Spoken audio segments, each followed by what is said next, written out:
Welcome back to Munroe's Corner. We back with another reaction. We got some more Larry Legend today.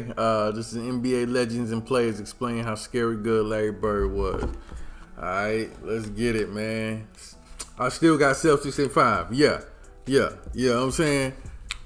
I knew it was going to be a game like that. You know, I knew it was going to be a game. We played terrible. We played terrible in the second half. Yeah. Let's go, man. Let's go. Celtics in 5, baby.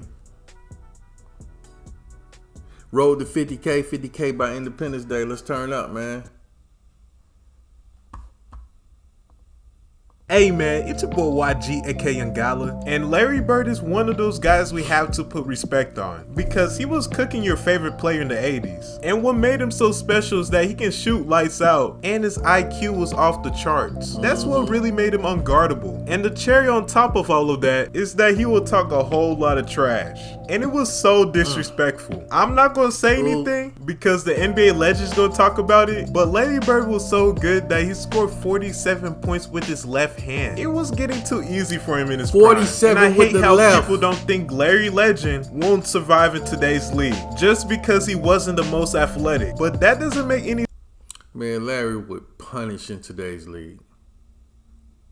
sense because there's players like Luka Doncic who are unathletic but skilled. If anything, Larry Bird will excel in this league. Just his shooting alone will make him a threat. This is an all-time great we talking about here. Yo, his ball fakes was ridiculous.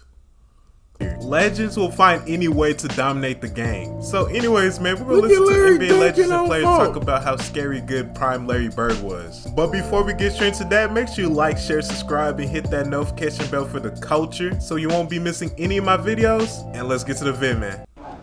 Enjoy yourself, dog. You bitch, fuck you. Y'all gave us the run for our money. Yeah. All right, take care. Thank you. Work on that golf game of yours.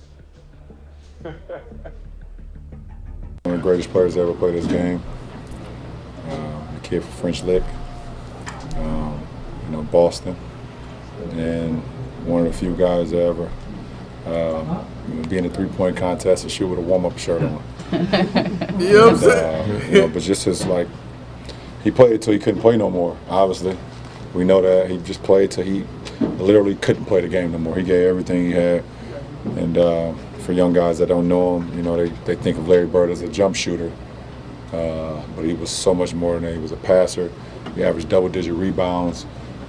He defended. He took charges, and he's a straight-up complete basketball player. And me as a small forward, Scotty, Bird, Doc, George Gervin, are guys that I kind of looked up to being a small forward. And they kind of set the precedence of what it is to, go out there as a professional and give it all. So, I've always been a big fan of Larry Bird, and if I'm linked with any other greats, especially like him, it's pretty cool. That's dope. Magic, James Worthy, Kurt Rambis, Kareem Abdul, all the Laker greats. I would always sit down and just ask them questions about certain games that I studied growing up. What actually happened there? What did you feel there? Why? Bird tough to defend. Why? Because you look slow as shit to me. So I'm missing something. So tell me what I'm missing. You know what I mean? Kind of complimented Larry in the past. Is that kind of a cool thing? Hell yeah! Somebody texted me after the game and showed me a screenshot, and I was giddy like a little kid. I mean, grew up watching Larry Bird and. Well, not really. He's older, but you grew up kind of knowing the legend of Larry Legend, and so to be amongst the greats, that's all you really want to do. That's a great accomplishment. But I keep going.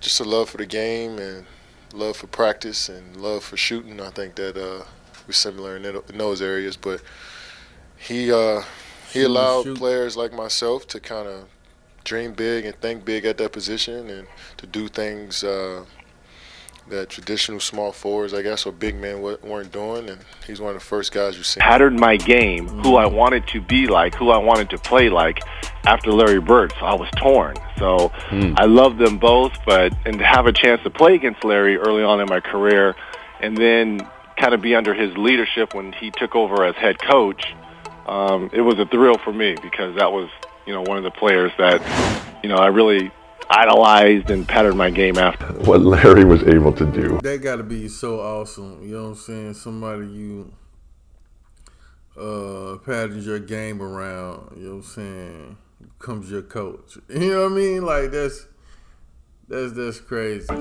On and off the court. It defied description, and it was very much like being on tour with the Grateful Dead, in that you never knew what was going to happen. You knew it was going to be fun. You knew it was going to be great. You knew it was going to be dynamic. You knew it was going to be explosive. But you could never say, that's what's going to happen. I think his first 8 or 10 points were left-handed. And at that point, McHale was still coming off the bench. And so Larry scores his 6th point on some kind of left-handed shot. Bird against Kersey.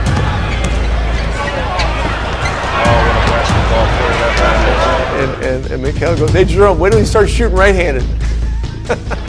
James for Bird, another three-point try. Well, left-handed is one thing, but when the game got close, I had to go back to the right one. Yeah. I think it went right down the wire, and we might have won by 1 point. Beat you right there. You got to keep them under control. They don't. I went to shake his hand. He wouldn't shake my hand.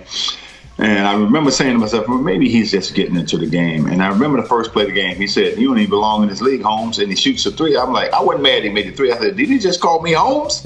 You know? But I remember after the first time, you know, I made a great play against him. I remember him saying, he said, you know, you got some toughness, man. I like you. But he said, I'm still getting 40 tonight. He got about 38, so he kind of proved his point. I mean, I knew he was a super player before I came into the NBA, but when I had a chance to play against Larry Bird, and I can count on one hand the type of guys like him that you had to be totally focused in on. If you didn't, he would embarrass you. Bird 6. Okay. Bird, for those that don't know, won 3 straight MVPs in the league with the Showtime Lakers and Michael Jordan and the Bad Boys present. 3 straight MVPs. MVP. 3 straight. 3 straight. With all them greats in the league. 3 straight. Best player in the league 3 years straight. So you would say that was the baddest white boy ever? No question. It's not even yes. No doubt. Okay. No doubt. Bird night. I had the Bird night. Yeah, that was a tough night, man. And he would tell you to play and catch it over there and shoot it. Larry Bird, he was not a nice guy.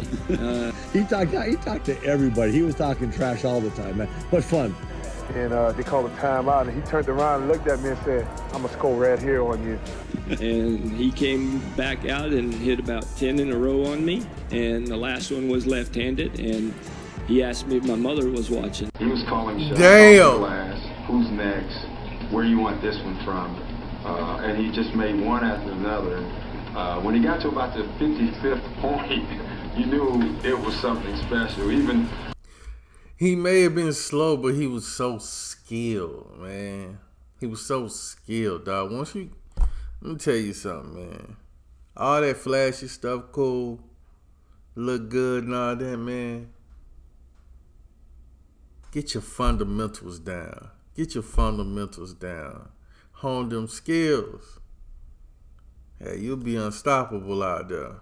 As a player, and that usually doesn't happen, but we were down so much at the time, you had time to realize the game. We're on the free throw line, and he literally says, left side across the 3, and you're listening to him. That's a tough feeling.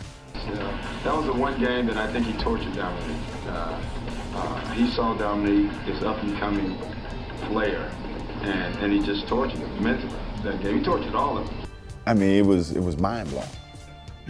I think Bird went by the bench one time, too. He fell in the bench. Oh, he did. Yeah, and he called that one. That was the one where he fell in it. He literally said, off the glass into the trainer. And, yeah, and so that's ridiculous. It was a bad night. Calling your fall. And be off of these, and then he said, "Who wants it?" And I think Ricky Brown, I'm not for sure who it was, ran out after him, and he shot this high rainbow.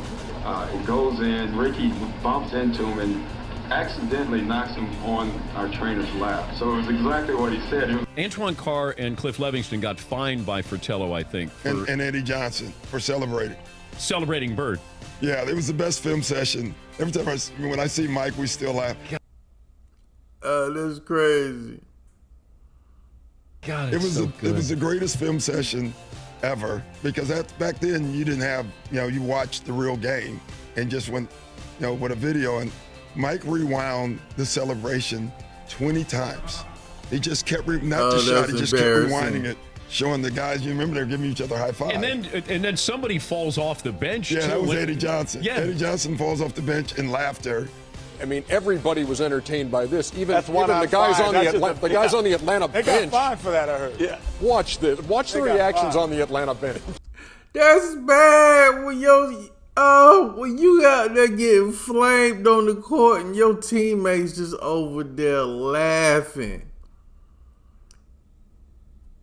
That's when you get your ass kicked. Well, it's just funny to everybody. You see Scotty Hastings put them, laughing. Yeah, when you get now watch Cliff Levingston over here. I think this is Cliff. And our film session was 20 minutes of that. At the three-point competition, walking in the locker room, who's playing? Did you really say that? Who's playing for second? Yeah, I did. Yeah, when you walked in and asked who was going to get second place in the three-point contest, when you walked in there, what were you thinking when you made that announcement to the room? Just messing with all those guys like you always did with everybody? I didn't. I had no clue. I never really practiced. Me and Danny used to shoot some before we went out there. Everybody's sitting there. Everybody's real quiet. You really didn't. You knew the guys, but you never were around them. Three-point contest at the All-Star break. And Larry walks in and says, I hope all you guys in here are thinking about second place because I'm winning this. Excuse me? In fact, there was one game in Cleveland. And he told me where he was going and where he was going to shoot. Nah, I won't hear about it. Okay. I won't hear about it. It was 91-92 season, and we was playing the Boston Celtics. It was Bird, McHale, Parrish, the great three, Ainge, and we was up 1. Okay. Where he was having a pretty rough first half, and in the old days in Cleveland, you walked off the court the same way at halftime, and I kind of puffed up on him and walked beside him and was like, yeah, you're 1 for 10. I was like, that's defense, and he just kind of looked at me and said, there's 2 halves. Yeah. And he came back out and hit about 10 in a row on me. And we was up 1. Okay. He said, who's guarding me as we come out of timeout? Now, remember, I'm a rookie because Price is out because he hurt. Right. He says, who's guarding me? I says, Craig Elo. He says, why you got that white boy on me?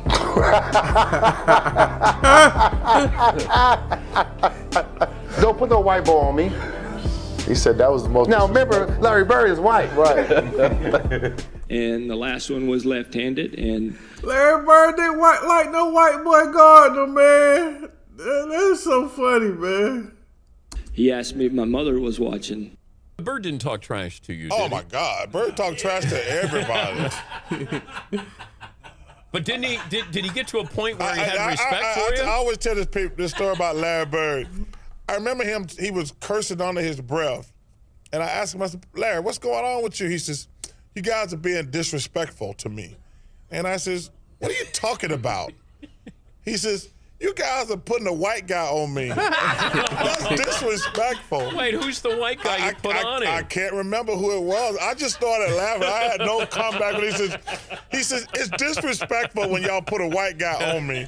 Bird used to tell people, I remember he told me a story about Xavier McDaniel. He said, The X-Man, yeah. X, I'm going to get the X-Man. ball right here. I'm going to shoot a jumper right in your face. It was a tie game. They had the ball, and DJ was stalling the basketball. And Larry was kind of standing outside behind him, like denying him the ball. And they called a timeout, and he turned around and looked at me and said, I'm going to score right here on you. And I said, I know you will. I'll be ready. Tie game, 13 seconds to play. Celtics basketball. during the timeout, I'm going through a play, and about that time, Larry steps in and says, Coach, why don't you just give me the ball and tell everybody to get out of the way? That's Larry. And when he wants the ball, he wants the ball. After the timeout, we walk back on the court, and then Xavier goes out. So he tells Xavier, he says, I'm getting the ball. And Larry said, I'm going to get it right here, Ed, and I'm going to shoot it in your face. Yeah. He hit it and looked at me and he was like, damn. That jab still. Leave nothing on the clock. And shot a shot right in my face. I just looked back and the ball just went in, hit off net. And he said, I told you so. And he was like, I didn't mean to leave 2 seconds on the clock. He wanted to shoot it with 0 seconds on the clock. I walked back to the sideline like, damn. Now, a lot of people don't know this. You probably know this, Dan, but Larry Bird was... He was king at creating separation. You know what I'm saying? It's just simple as that. Like Larry Bird, he didn't have, he could dunk and stuff, but he ain't had the best hops. He was slow. He was fundamental. He got doggone. He took that jab step, faded away a little bit. And you talking about two defenders that could jump out the gym, couldn't block the shot. You know what I mean? He was king at creating separation, man. Was one of the biggest trash talkers in basketball, and a lot of people say, really? They thought it was Reggie or Charles. Larry Bird talked more trash on the basketball court than anybody I've ever played against. Mm-hmm. And he told me two things one game. Our rotations, double teaming Kevin McHale, always had to rotate to the corner, and Larry Bird was the one shooting it. So he shot one, and I'm trying to block this shot, and he would just tell me, Scott, you're a little too late. A little too late. So we playing him, and the last play, he says to James Worthy, he says, you guys don't have to worry about it. I'm going to go right over there that corner. He said, they're going to set a screen for me. We're taking the ball out. He said, I'm going to curl right over. And he's telling us to play. He's telling us to play before they even take it out. He said, I'm going to go right over to that corner, and I'm going to catch it, and I'm going to shoot it, and I'm going to tie the game or win the game, whatever the case may be. They take the ball out, and I think it was either Danny or DJ, the late, great DJ. Yeah. Take the ball out, the man curl right to the corner, caught the shot, shot a three, and game over. It's like, are you? That's terrible. It's my Larry Bird story. Beyond an acute awareness of his own commercial potential, Bird waged psychological warfare at the drop of a ball. The '84 Olympic team was playing an exhibition game against a bunch of pros, including Larry Bird, and they were in the warm-ups. And a ball bounced down from the college end of the court to the pro end. And Michael Jordan went down to chase it. The ball happened to be picked up by Larry Bird. And Michael went up a few feet away from Larry Bird and held out his hands. And Bird took the ball and fired it back down the court over Jordan's head, as if to say, you're not only not getting this ball, I don't give a damn who you are. Larry Bird knows exactly who this guy is and what's going to happen in the next few years. And he wants to get every edge he can get right now. So guys, hopefully y'all realize how great Larry Bird was, because the man can do it all. He was not only a shooter, he can play make, rebound, and was an underrated defender. He was on the NBA All-Defensive Team 3 times during his prime. So please put respect on Larry Legend's name, because he inspired players like LeBron James. So make sure you like, share, subscribe, and show love to the YG gang, and now I'm out. That was dope, man. It's always dope watching these videos, man. It's always dope watching these videos. I miss the old NBA, yo. I really do. I really do, man. This NBA we got now is soft. It's soft. It's soft. Those were the good old days, boy. You had true rivalries then, like real rivalries. I don't feel like the players today, like, they don't really want it that much. Like, you know what I'm saying? I feel like it's more about the money than the game, like than the winning that chip. Don't it seem like that to y'all? Hey, I'm gonna cover another great Celtic, Kevin Garnett. I'm gonna do his trash talking joint.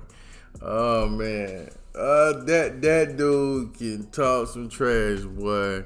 I played against KG in high school and AAU. Boy, he was a grade A trash talker, man. So yeah, I'm gonna get into some KG too. Alright, if you enjoyed this reaction, give your boy a like, man. For the algorithm, subscribe for the channel growth, alright? Alright, peace out, man. One love. Celtics in 5, baby.